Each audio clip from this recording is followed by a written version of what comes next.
Shalom Bapak Ibu yang saya kasihi, kita masuk kepada ibadah pada hari ini. Saya percaya setiap kita diberkati dengan hadirat Tuhan. Mari kita masuk kepada hadirat Tuhan. Mari kita menyembah Tuhan di waktu kita yang ada. Bagi saudara yang dalam perjalanan, bagi saudara yang sedang di rumah, saudara dimanapun berada, kami di sini bersama Pendeta Suheri Gultom dengan tim. Kami datang untuk membawa firman Allah, membawa pujian, penyembahan. Percayalah, Allah bertahta dalam hadiratnya. Dan Tuhan berkata, setiap orang yang datang pada Tuhan Yesus pulang dengan sukacita, membawa kekuatan baru, membawa kemenangan, membawa hikmat, membawa kesembuhan, karena di dalam Tuhan Yesus ada jawaban. Mari kita datang bersyukur kepada Tuhan Yesus pada siang hari ini. Haleluya.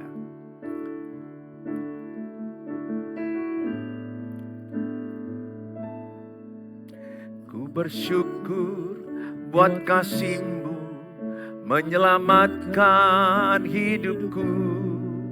Oh Yesus, Tuhan dan Rajaku. Dengan apa kan ku balas anugerah-Mu yang ajaib? Biarlah hidupku selalu menyenangkan hati-Mu. Ku bersyukur buat kasih-Mu menyelamatkan hidupku. Oh Yesus, Tuhan dan Rajaku. Dengan apakah ku balas anugerah-Mu yang ajaib? Biarlah hidupku selalu menyenangkan hati-Mu. Betapakah ku melihat perbuatan tangan-Mu, ajaib dan mulianya kuasa-Mu nyata dalam hidupku. Sungguh ku tak dapat mengerti besarnya karya-Mu. Oh indahnya, oh heran kasih-Mu. Mari kita bersyukur. Ku bersyukur buat kasih-Mu menyelamatkan hidupku. Oh Yesus, Tuhan dan Rajaku. Dengan apa kan ku balas anugerah-Mu yang ajaib? Biarlah hidupku selalu menyenangkan hati-Mu. Betapakah ku melihat perbuatan tangan-Mu, ajaib dan mulianya kuasa-Mu nyata dalam hidupku. Sungguh ku tak dapat mengerti besarnya karya-Mu. Oh indahnya, oh heran kasih-Mu. Betapakah ku melihat perbuatan tangan-Mu, ajaib dan mulianya kuasa-Mu nyata dalam hidupku. Sungguh ku tak dapat mengerti besarnya karya-Mu. Oh indahnya, oh heran kasih-Mu. Betapakah ku melihat perbuatan tangan-Mu, ajaib dan mulianya kuasa-Mu nyata dalam hidupku. Sungguh ku tak dapat mengerti besarnya kuasa-Mu. Oh indahnya, oh heran kasih-Mu. Sungguh ku tak dapat mengerti besarnya karya-Mu. Oh indahnya, oh heran kasih-Mu. Sungguh ku tak dapat mengerti besarnya karya-Mu. Oh indahnya, oh heran kasih-Mu.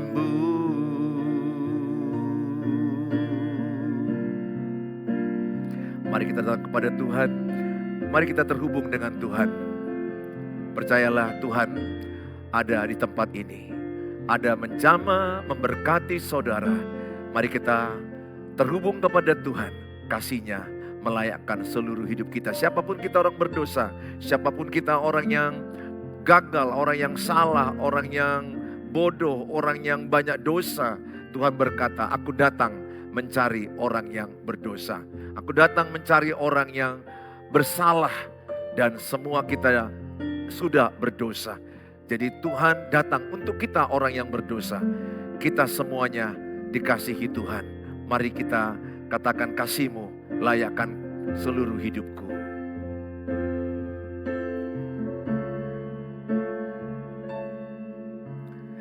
Kasih-Mu layakkan seluruh hidupku.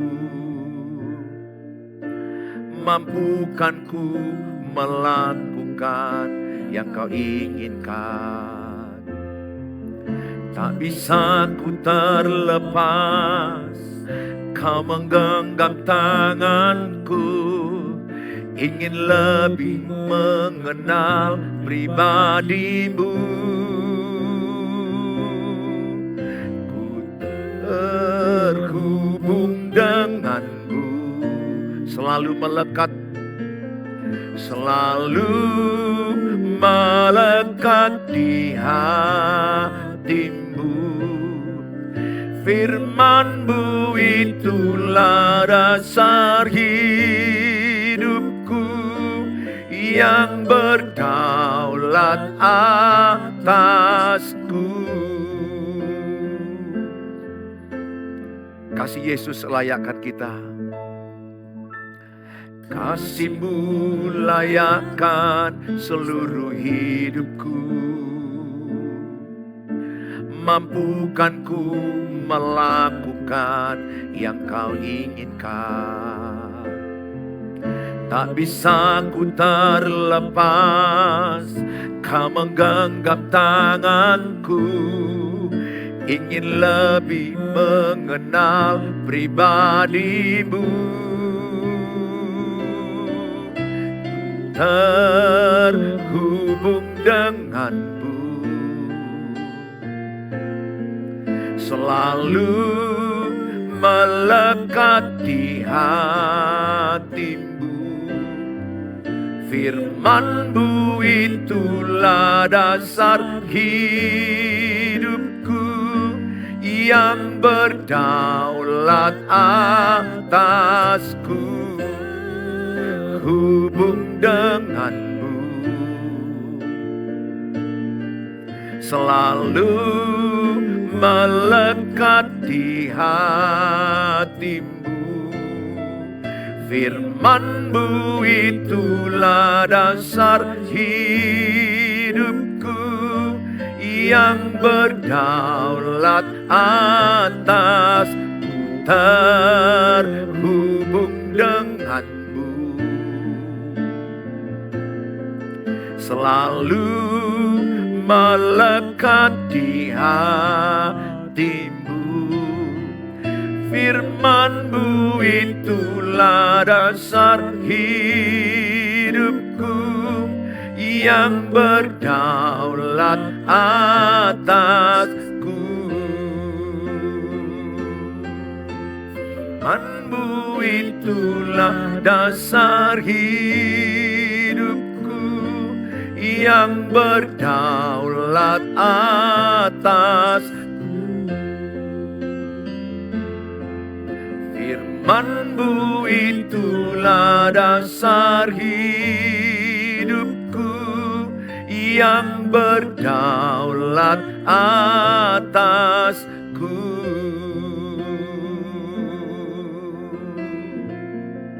Kami percaya firman-Mu lah dasar hidup kami. Kami percaya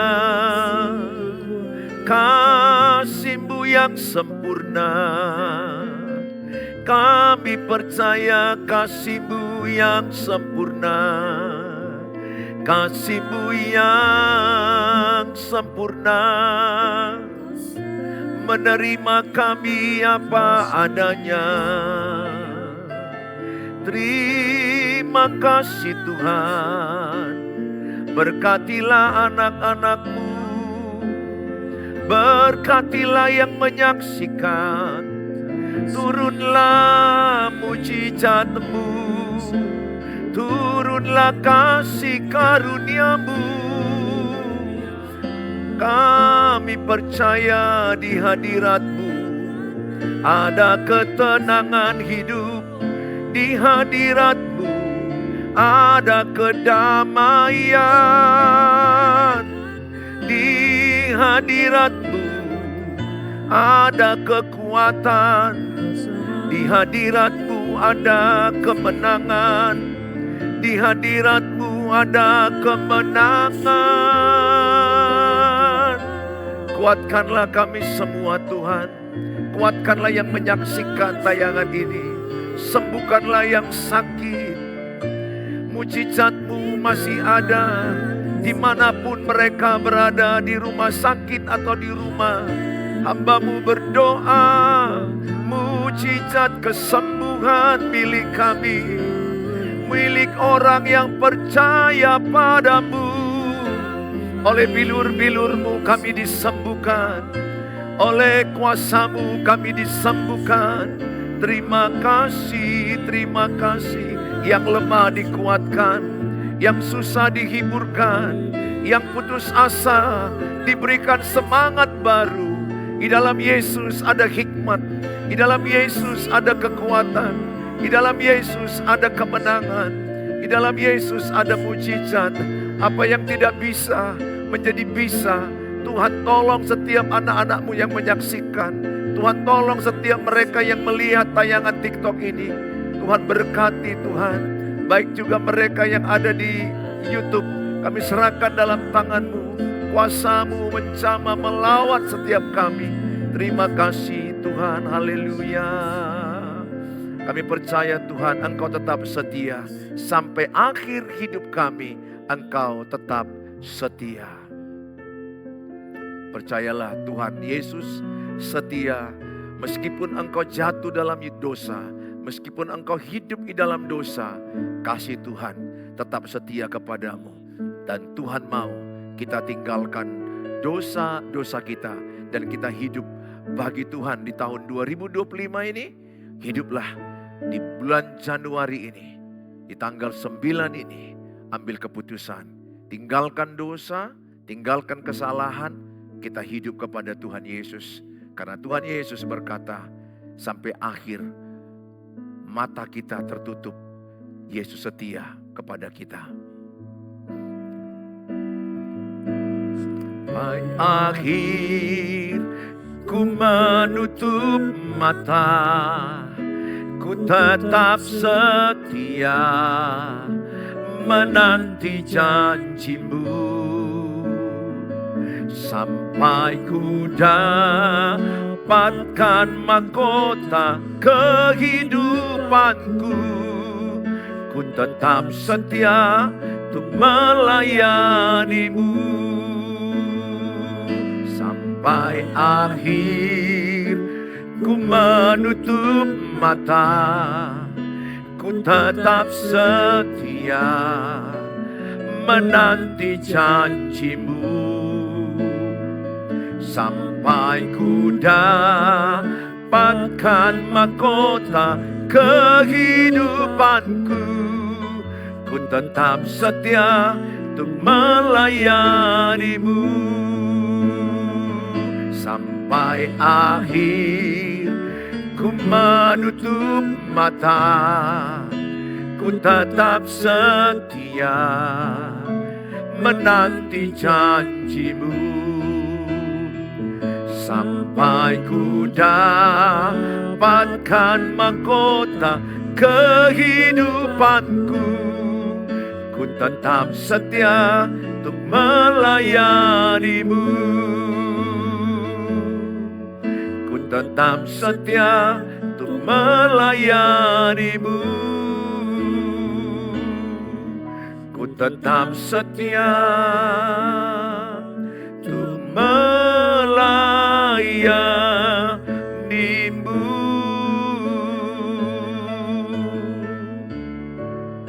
Terima kasih Bapa. Dalam nama Tuhan Yesus, kami siapkan hati kami diberkati dengan firman Tuhan dan diskusi dengan umat-Mu yang mau bertanya. Tuhan berikanlah mereka hikmat jawaban lewat hamba-Mu. Dalam Tuhan Yesus kami berdoa. Amin. Shalom saudara, senang ketemu dengan saudara di dalam waktu yang indah ini. Saya akan memberikan tema pada hari ini adalah banyak perkara yang tidak kita mengerti, saudara. Banyak perkara yang tidak kita mengerti. Oleh karena itu saya mengajak setiap saudara untuk menyadari bahwa sebenarnya banyak hal yang tidak kita pahami. Banyak perkara yang tidak kita mengerti. Itu yang dialami oleh Maria, bagaimana dia melahirkan Tuhan Yesus.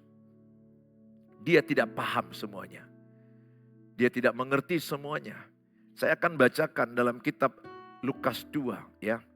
Saudara mungkin tulis di dalam caption saudara, katakan banyak hal yang tidak kupahami. Harus saudara terima itu. Kita manusia biasa, Dia adalah Tuhan yang tidak terbatas, kita terbatas. Sehingga kalau saudara mengalami satu masalah atau cerita yang berat, kegagalan, kejatuhan, persoalan rumah tangga, kehidupan, atau ada hal-hal yang tubuh kita yang kurang sempurna, hal-hal yang kita tidak mengerti, ya sadarilah bahwa kita manusia yang terbatas. Kita sangat menerima bahwa banyak hal kita tidak mengerti. Itu tema yang saya buat pada hari ini, banyak hal yang tidak kupahami. Ya, seperti lagu itu kan ada lagunya, banyak perkara yang tak dapat ku mengerti. Nanti kita nyanyikan lagu itu ya. Saya akan bacakan Lukas 2 ayat 19. Ya, Lukas 2 ayat yang ke-19. Ini masih berhubungan dengan Natal ya, saudara-saudara. Demikian juga keluarga-keluargaku yang di YouTube, yang di TikTok. Ini berhubungan dengan Natal. Saya ambil nats di Lukas 2 ayat 19. Tetapi Maria, pada saya ambil 18, 19. 17, 18, 19 lah ya. Dan ketika mereka melihatnya, mereka memberitahukan apa yang telah dikatakan kepada mereka tentang anak itu. Dan semua orang mendengarnya heran tentang apa yang dikatakan gembala-gembala itu kepada mereka. Tetapi Maria menyimpan, nah ini ayat 19, tetapi Maria menyimpan segala perkara itu di dalam hatinya dan merenungkannya. Saudara, ayat ini 19 sebagai ayat yang saya ambil menjadi inti ayat daripada khotbah, daripada perenungan firman pada hari ini. Tetapi Maria menyimpan segala perkara itu dalam hatinya dan merenungkannya. Saudara, ketika malaikat Gabriel menyampaikan kepada Maria bahwa dia akan mengandung dan melahirkan Kristus sebagai juru selamat dunia, melahirkan Yesus. Pada waktu itu dia adalah seorang perawan yang masih bertunangan dengan Yusuf. Yusuf tidak pernah menyentuh dia, dia menjaga kesucian hidupnya. Tetapi ketika malaikat itu berkata, engkau mendapat kasih karunia, engkau akan mengandung dan akan melahirkan juru selamat dunia di Bethlehem di kota Daud. Saudara, pada waktu itu dia hanya berkata seperti ini dalam Lukas 1 ayat 38. Dia hanya berkata, aku ini adalah hambamu. Aku ini adalah hambamu. Jadilah padaku seperti yang kau kehendaki. Itu adalah ungkapan ketidakpahaman dia dalam hal ini. Dia tahu bahwa Tuhan itu luar biasa, Allah yang dahsyat, Allah yang hebat, melakukan mujizat. Tetapi bagaimana itu terjadinya, dia tidak paham. Dan kenapa juga dia harus dipilih? Sebenarnya itu adalah kasih karunia Tuhan kepada Maria. Dan dia berkata, aku ini adalah hambamu, Lukas 1:38. Jadilah padaku apa yang kau kehendaki. Sama seperti doa Yesus yang berkata, jadilah kepadaku, jadilah seperti yang kau kehendaki. Doa Yesus juga begitu kepada Bapa di sorga. Dia berkata, jadilah kehendakmu, bukan kehendakku. Nah, di poin pertama yang adalah izinkan Tuhan menjadikan apa yang terbaik menurut Dia dalam hidup kita. Izinkan Tuhan melakukan apa yang terbaik menurut kita. Dalam kitab Yesaya katakan, sejauh langit dan dari bumi, pikiran kita, apa yang kita pikirkan baik, belum tentu baik di mata Tuhan. Ingat, ada doa kita yang dijawab Tuhan, ada doa kita yang tidak dijawab Tuhan. Kenapa Tuhan tidak jawab doa kita? Karena Tuhan punya rencana atas hidup kita. Lahirnya Tuhan Yesus nggak langsung ada tempat. Rumah satu tertutup, rumah satu tertutup, rumah lain tertutup, tertutup. Dan ujungnya Yesus lahir di Bethlehem, di palungan.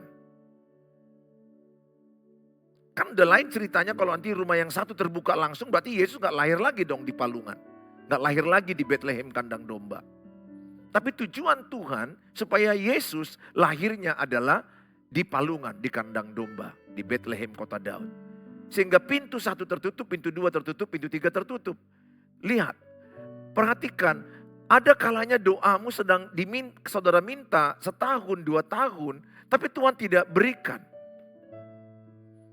Saya juga alami itu, ada doa-doa saya yang ditolak Tuhan. Ada doa-doa saya yang dijawab Tuhan, no. Saya berkeras, saya tetap doakan, saya doakan. Ternyata akhirnya Tuhan bilang, no, tidak juga. Berarti ada rencana Tuhan. Setelah saya pahami, Tuhan punya rencana dalam hidup saya.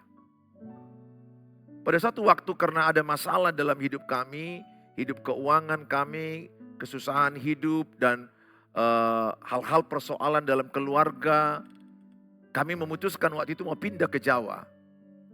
Udah buat lamaran dan hubungi teman-teman, berusaha supaya pindah tepatnya ke Surabaya. Tetapi sampai akhirnya tidak ada jawaban. Berarti no, Tuhan tidak mau kami pindah ke Jawa. Berarti Tuhan mau kami tetap ada di Medan ini untuk mengembalakan gereja Tuhan di GBI Pelita. Artinya apa? Ada rencana Tuhan di balik jawaban tidak dari Tuhan. Saya hanya mau katakan kepada saudara, banyak perkara engkau yang tidak mengerti kenapa terjadi. Berhentilah engkau berkata, kenapa ini kualami? Ya, keluarga-keluargaku yang di YouTube, keluarga-keluargaku yang di TikTok. Sering kita berkata, kenapa ini aku alami? Kenapa harus terjadi kepada saya? Sehingga kadang-kadang muncul perasaan Tuhan itu tidak adil dalam hidup saya. Tuhan tidak adil dalam hidup keluargaku.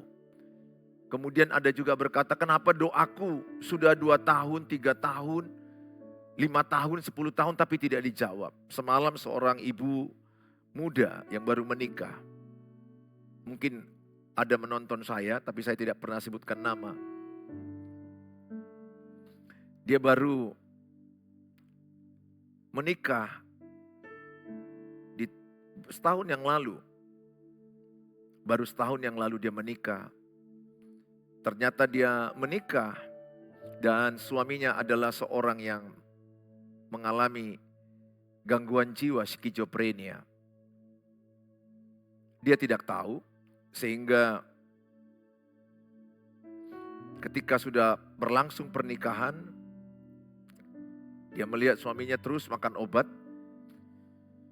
dan dia mengalami tekanan mental yang sangat berat dalam hidupnya. Dan saat ini suaminya sedang dirawat di rumah sakit jiwa. Semalam dia nangis lebih kurang 1 jam kepada saya. Berdoa. Keluarga muda ini, istri muda. Dia menangis salah satu. Dia bilang, Pak Pendeta, saya sudah tumpang tangani suamiku tiap malam supaya sembuh. Tapi suamiku tidak sembuh. Pak Pendeta, apa dosa saya, kenapa ini ku alami? Dan istrinya ini adalah seorang anak yatim piatu. Dan sangat cukup sedih saya melihat hal yang terjadi dalam diri dia. Saya membayangkan dia seperti anak bagi saya.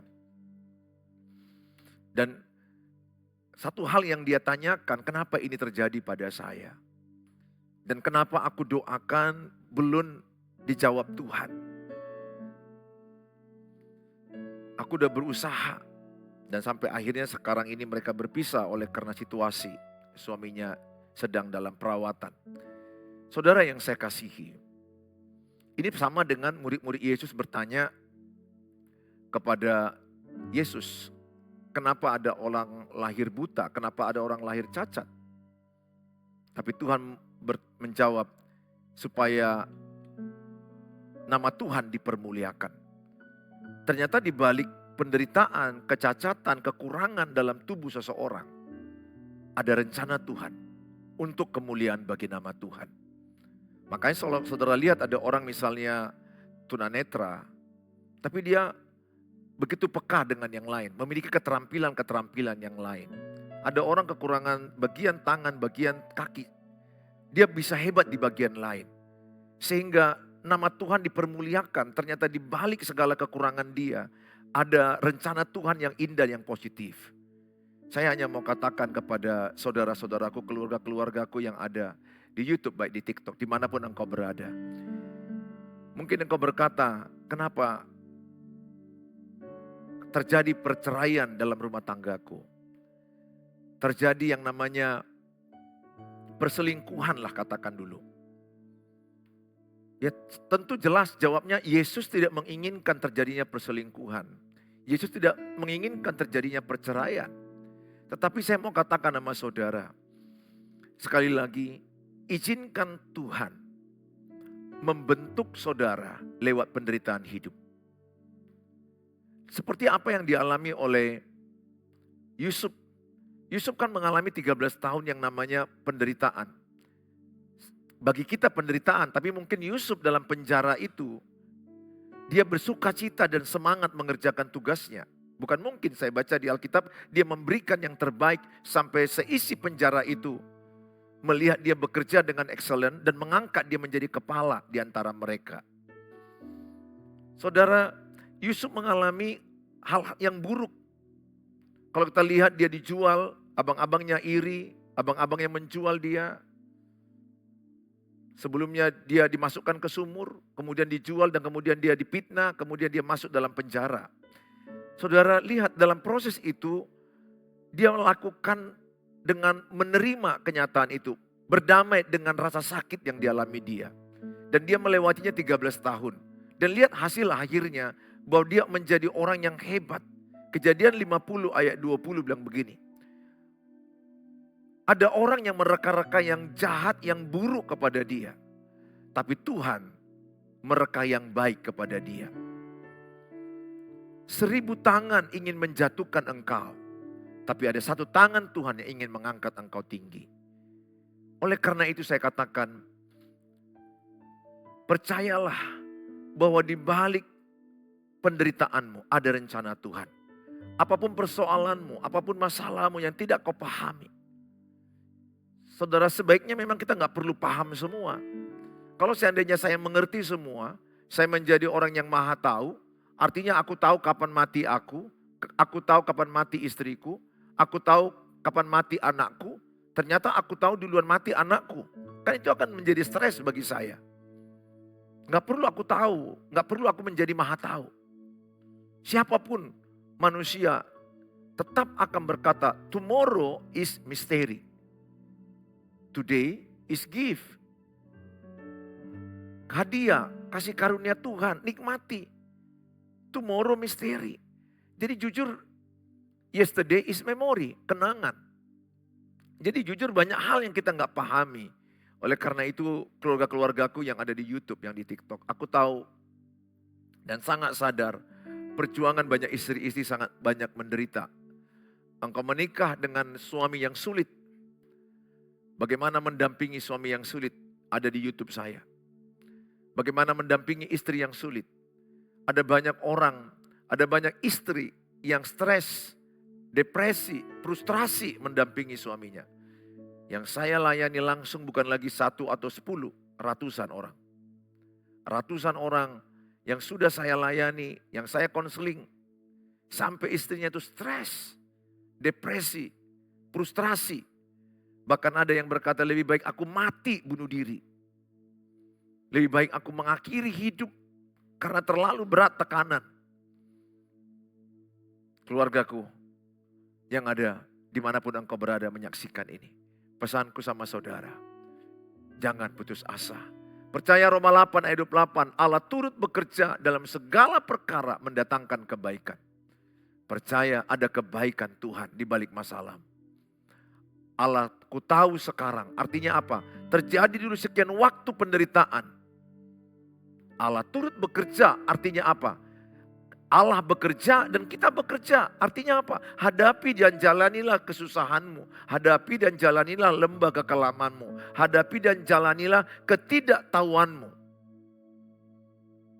Kenapa anakku duluan meninggal? Kenapa suamiku duluan meninggal? Kenapa suamiku lari meninggalkan aku? Kenapa aku lahir tidak sempurna tubuhku? Kenapa aku tidak seberuntung istri orang lain beruntung, aku gak beruntung? Banyak hal yang kadang-kadang menjadi tanda tanya dalam hidupmu. Pesan saya sama saudara, stop itu. Percayalah dia Bapa yang baik. Kalau Yesus adalah Bapa yang baik, kalau dia Bapa yang baik, namanya pun Bapa yang baik. Pasti yang baik yang direncanakan kepada kita. Saya sesimpel itu menjalani hidup. Seberat apa masalahku, aku tahu ada Bapakku yang baik. Dan Bapakku yang baik pasti merencanakan yang baik bagiku. Tetapi jujur secara manusia ketika itu saya mengalaminya bertahun-tahun nangis. Saya nangis. Nangis, awal-awalnya saya seperti protes kepada Tuhan kenapa itu terjadi bagi saya. Ya kita ini anak dengan Bapa apa adanya. Saya tidak memaksakan iman saudara instan langsung menjadi sempurna, baik semua. Tidak, saudara itu anak. Tuhan tahu kalau saudara capek, bilang sama Tuhan, aku capek Tuhan. Gak apa-apa, ngomong aja sama Tuhan, aku capek Tuhan. Kalau saudara merasa mau frustrasi, ngomong sama Bapa di sorga, aku rasanya seperti mau frustrasi.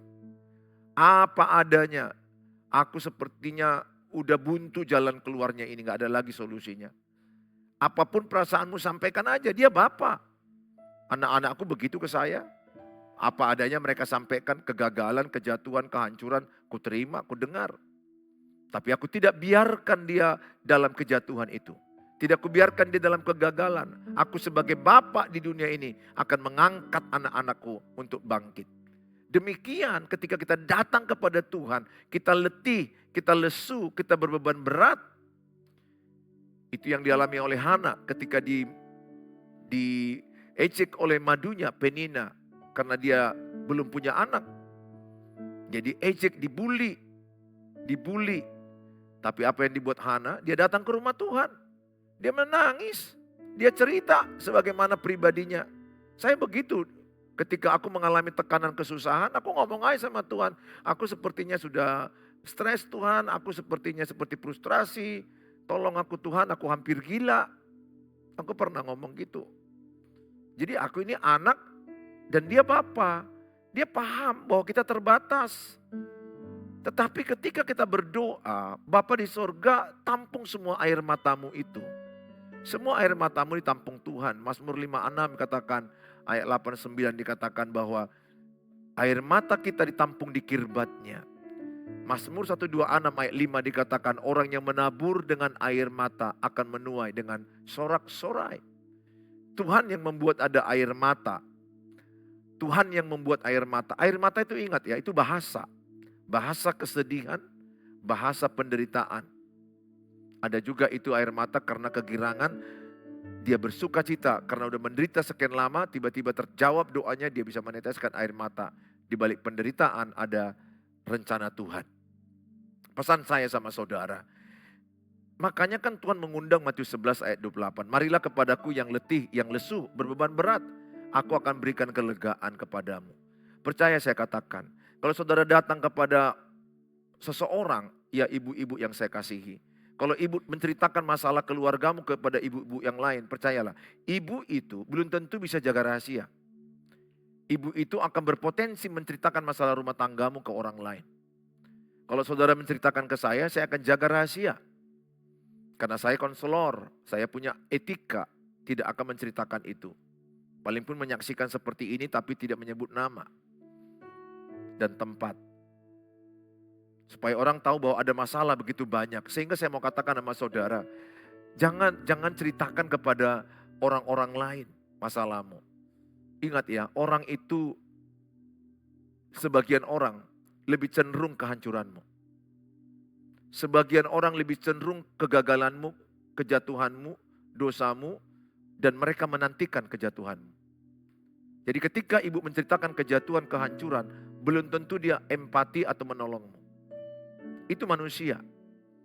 Dan ketika dia nanti jadi lawan ibu, semua rahasia ibu akan disampaikannya kepada orang lain. Maka Tuhan bilang, sampaikanlah kepada Yesus.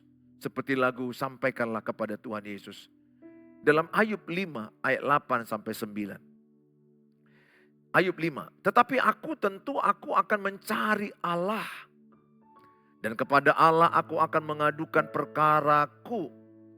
Ia melakukan perbuatan-perbuatan yang besar dan yang tak terduga. Serta keajaiban-keajaiban yang tak terbilang banyaknya. Di Ayub 5 ayat 8. Apa kata Ayub? Tetapi aku akan mencari Allah. Mengadukan perkaraku kepada Allah. Jadi ibu, mengadulah kepada Allah. Bapak, mengadulah kepada Allah. Ya, bapak-bapak juga sekarang banyak yang konseling dengan saya, nangis. Istrinya yang selingkuh, istrinya yang punya simpanan, bahkan ada istrinya yang minta cerai. Ingat, kalau sudah punya selingkuhan biasanya dia ingin cerai atau menginginkan kematian pasangannya. Ini kesaksian benar. Ini kesaksian yang saya konseling. Suaminya menginginkan kematian istrinya karena dia tahu hanya kematian yang bisa membuat aku menikah lagi. Sehingga doa dia, harapan dia, bagaimana istriku mati. Sangat menderita. Saya membayangkan istri itu sangat menderita. Ini yang saya tangani. Waduh, lebih sedih lagi nih. Istrinya itu dibully di depan saya. Kenapa kau ceraikan? Istriku kotor, jorok, bau.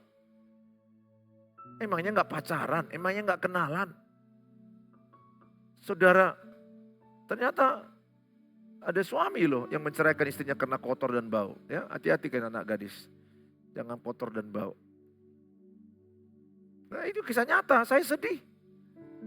Artinya banyak hal-hal yang membuat orang itu stres, depresi. Ini istrinya datang ke saya, datang ke gereja ini, nangis terus, nangis terus.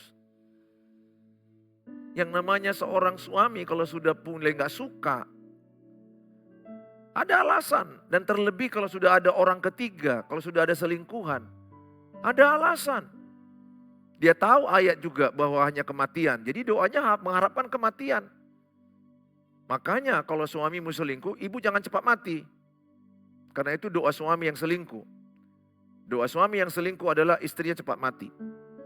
Ibu jangan mau cepat mati ya. Ibu harus bertahan dan kuat. Kalau dia yang mati karena dosanya, urusannya dengan Tuhan. Maka pesanku sama Bapak Ibu, bagi engkau yang punya pasangan, kalau sudah lari dengan selingkuhannya pasanganmu, serahkanlah di sama Tuhan, urus dirimu baik-baik. Jaga kesehatan rohani, jaga kesehatan mental, jaga kesehatan tubuh. Karena iblis datang ingin membunuh ibu, ingin mencuri, ingin membinasakan. Hati-hati itu. Saya sudah jumpai banyak keluargaku yang di YouTube, yang di TikTok. Mereka letih, mereka lesu melihat gara-gara pasangan bertahun-tahun melakukan tindakan perselingkuhan. Pesan saya, datang kepada Tuhan. Bawa perkaramu kepada Tuhan. Kalau mau nangis sama Tuhan, nangislah pada Tuhan. Tuhan pasti akan tampung air matamu. Tuhan pasti akan bela perkaramu. Dan kalau dia suamimu sudah lari, pesanku sama lepaskan. Jangan genggam suami itu, lepaskan. Serahkan sama Tuhan. Itu perkara Tuhan. Serahkan perkara itu kepada Tuhan. Jaga kesehatan ibu, bekerja ibu dengan baik. Karena ingat, suami yang selingkuh menginginkan kematian istri. Ya, tulis di bawah caption itu. Suami yang selingkuh menginginkan kematian istri. Tulis di bawah juga, istri yang selingkuh menginginkan kematian suami. Tulis itu. Itu yang terjadi memang. Suami yang selingkuh pasti menginginkan kematian istrinya. Istri yang selingkuh menginginkan kematian suaminya. Hati-hati. Ya, saya akan nanti baca satu-satu, saya akan mampu saya. Ya, suami udah tulis itu kan, suami yang selingkuh menginginkan kematian istrinya. Kalau bapak yang nonton ini, istri yang selingkuh menginginkan kematian suaminya. Sekaligus kematian anak-anaknya. Ya, mati itu bukan harus mati tubuh langsung. Mati mentalnya dimatikan. Mati semangat istrinya hidup. Lama-lama penyakit datang dan mati cepat. Kalau ini nggak ditangani dengan baik. Sehingga ibu kalau suamimu yang selingkuh. Tadi kan saya sudah tulis. Suami yang selingkuh menginginkan kematian istrinya. Berarti apa? Ibu harus jaga kesehatan ibu. Jangan tangisi terus dia. Udahlah, serahkan aja sama Tuhan. Tuhan mampu memperbaiki dan Tuhan punya rencana di balik semuanya itu. Saya berdoa buat ibu-ibu yang saya kasihi, yang sudah banyak menghubungi saya. Saya pikir udah sangat banyak sekali lah, lebih dari 100. Baik yang bapak, baik yang ibu udah ratusan. Yang saya rasa seputar masalah perselingkuhan ini, jangan lagi mematikan mentalmu, jaga dirimu, percayakan kepada Tuhan. Yang berikutnya saya kasih poin adalah yang kedua, bahwa pencobaan-pencobaan yang kita alami adalah pencobaan biasa, tidak melebihi kekuatan kita. Dalam 1 Korintus 10 ayat 13 dikatakan pencobaan-pencobaan yang kita alami ialah pencobaan-pencobaan biasa. Biasa di sini banyak orang yang mengalaminya. Jadi perselingkuhan ini dari 10 keluarga, 7 berindikasi berselingkuh. Udah lebih sedikit yang setia, udah lebih banyak yang tidak setia. Sedikit yang ketahuan, banyak yang tidak ketahuan. Banyak orang yang tidak berani memberitahukannya karena itu adalah aib atau cerita yang sangat memalukan. Tapi dikatakan di sini, pencobaan-pencobaan itu pencobaan biasa, artinya tidak kita sendiri aja yang mengalami. Banyak orang, anak-anak yang jahat, banyak orang anak yang jahat. Tapi dikatakan di sini, yang tidak melebihi kekuatan manusia, artinya ibu lebih kuat dari masalah ibu. Tulis di caption itu, saya lebih kuat dari masalah saya. Tulis captionnya. Ya, ibu tulis, katakan saya lebih kuat dari masalah saya. Saya lebih kuat dari masalah saya. Terima kasih Bapak Ibu yang memberikan gift-nya. Tuhan Yesus memberkati. Saudara, tulis saya lebih kuat dari masalah saya. Itu ayatnya dari mana Pak Pendeta? 1 Korintus 10 ayat 11. 1 Korintus 10 ayat 13. Sebab dikatakan adalah pencobaan atau masalah perkara yang kau hadapi tidak melebihi kekuatanmu. Tidak melebihi kekuatanmu. Sebab Allah setia dan karena ia tidak akan membiarkan kamu dicobai melampaui kekuatanmu. Tulis di caption situ, Tuhan tidak pernah membiarkan saya sendirian. Tulis itu di caption. Tuhan tidak pernah membiarkan saya sendiri. Keluarga-keluargaku yang di YouTube, di TikTok. Ingat, Tuhan tidak pernah membiarkan engkau sendiri. Perasaanmu sendiri iya, perasaan. Tapi Tuhan udah berjanji, Ibrani 13 ayat 5. Aku sekali-kali tidak akan pernah meninggalkan engkau. Kenapa Yosua berani membawa Israel ke tanah Kanaan? Karena ada janji penyertaan Tuhan. Yosua sebenarnya ada rasa takut, ada rasa ragu akan masuk ke tanah Kanaan. Karena beratnya tantangan. Tetapi karena ada janji Tuhan, ada penyertaan Tuhan. Sehingga dia berani menghadapinya. Pesanku sama ibu dan bapak, ada janji Tuhan menyertai engkau. Tulis di situ, Tuhan tidak pernah membiarkan aku sendiri. Itu janji Tuhan. Janji Tuhan bukan hanya kepada Yosua. Dalam Yosua 1 ayat 1 sampai 9. Itu janji Tuhan yang berkata pada ayat 9, aku berjanji menyertai engkau. Tuhan berjanji menyertai ibu. Ya, Tuhan berjanji menyertai ibu. Pesanku sama ibu-ibu, jangan fokus kepada, kalau suamimu yang selingkuh, jangan fokus kepada suamimu yang selingkuh. Kalau istrimu selingkuh, jangan fokus kepada istrimu selingkuh. Fokus kepada janji Tuhan. Keluargaku dipulihkan. Keluargaku dipulihkan Tuhan. Suamiku dipulihkan Tuhan. Istriku dipulihkan Tuhan. Karena janji Tuhan. Ketika dia mau datang yang kedua kali, akan ada pemulihan hubungan. Ingat, fokus kedatangan Tuhan adalah pemulihan keluarga. Kenapa saya mengambil teologi pastoral konseling keluarga? Satu, karena keluargaku bermasalah juga. Dan puji Tuhan sudah dipulihkan. Yang kedua, karena fokus Tuhan adalah keluarga. Fokus Tuhan adalah keluarga. Kenapa Tuhan Yesus lahir dari Yusuf dan Maria? Kan bisa aja Tuhan Yesus lahir tanpa Yusuf, tanpa Maria. Tetapi itulah tujuan Tuhan. Dia memberi model. Kelahirannya aja pun ada keluarga. Ada keluarga. Tapi Yesus tidak lahir dari persetubuhan manusia. Yesus lahir dari Roh Kudus. Oleh karena itu saya mau katakan sama saudara. Dia memberikan satu bukti sangat pentingnya keluarga itu. Lukas 1 ayat 17 dikatakan. Aku datang dan mau memulihkan hubungan anak-anak kepada orang tua kepada anak-anak, hubungan antara suami dan istri. Imani di situ, Tuhan pulihkan hubungan Bapak Ibu yang saya kasihi. Saudara, Tuhan memberkati saudara. Saya akan jawab apa pertanyaan-pertanyaan saudara dalam yang saudara tulis. Dan aku percaya saudara diberkati semuanya. Amin. Ya, jangan fokus ya kepada masalah. Kalau ibu fokus ke masalah pasti lemah. Pasti, nggak ada orang yang kuat kalau terus menerus memikirkan masalah. Pasti lemah. Pasti akan drop. Tapi kalau ibu dan bapak memikirkan firman Allah, memikirkan janji Allah, memperkatakan janji Allah, melakukan dengan iman janji Allah, bapak ibu akan kuat.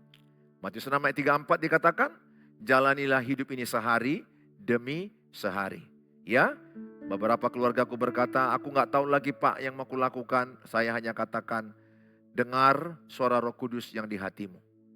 Saya banyak dimintai, apa yang kulakukan kalau begini. Gak bisa ku jawab, karena yang tahu masalah itu diri ibu sendiri dengan Tuhan. Saya hanya menuntun semua jemaat kepada Tuhan. Dan Tuhan akan bicara di hatimu, apa yang Bapak Ibu akan lakukan. Itu yang saya lakukan ketika ada persoalan rumah tangga saya, persoalan anak-anak saya, persoalan gereja, persoalan usaha saya. Apa yang harus kulakukan? Tuhan bicara, ini kau lakukan, ini kau lakukan, ini kau lakukan. Kapan itu kedengar? Saat aku berdoa saat teduh. Saat aku datang ke Tuhan malam dan pagi hari. Saat aku nangis, aku datang kepada Tuhan. Ya, jadi ibu gak bisa minta saya apa yang harus saya lakukan. Saya hanya suruh ibu datang ke Tuhan Yesus, dengar suara Tuhan Yesus pasti tuntun ibu. Ini lakukan, ini lakukan. Dan apa itu adalah tidak lari dari Alkitab. Suara Tuhan itu Alkitab. Dalam bentuk praktek-prakteknya, intinya tidak menyalahi Alkitab, itu suara Tuhan. Setiap saudara mendengar di hati nurani, yang tidak lari dari Alkitab, itu suara Tuhan. Contoh, kalau ada di suara hati kita, cerai saja, itu menyalahi. Itu enggak suara Tuhan. Tapi ada suara Tuhan berkata, mengalah, biar aku yang bertindak. Itu suara Tuhan. Sabar, itu suara Tuhan. Ya, tabur terus kebaikan, itu suara Tuhan.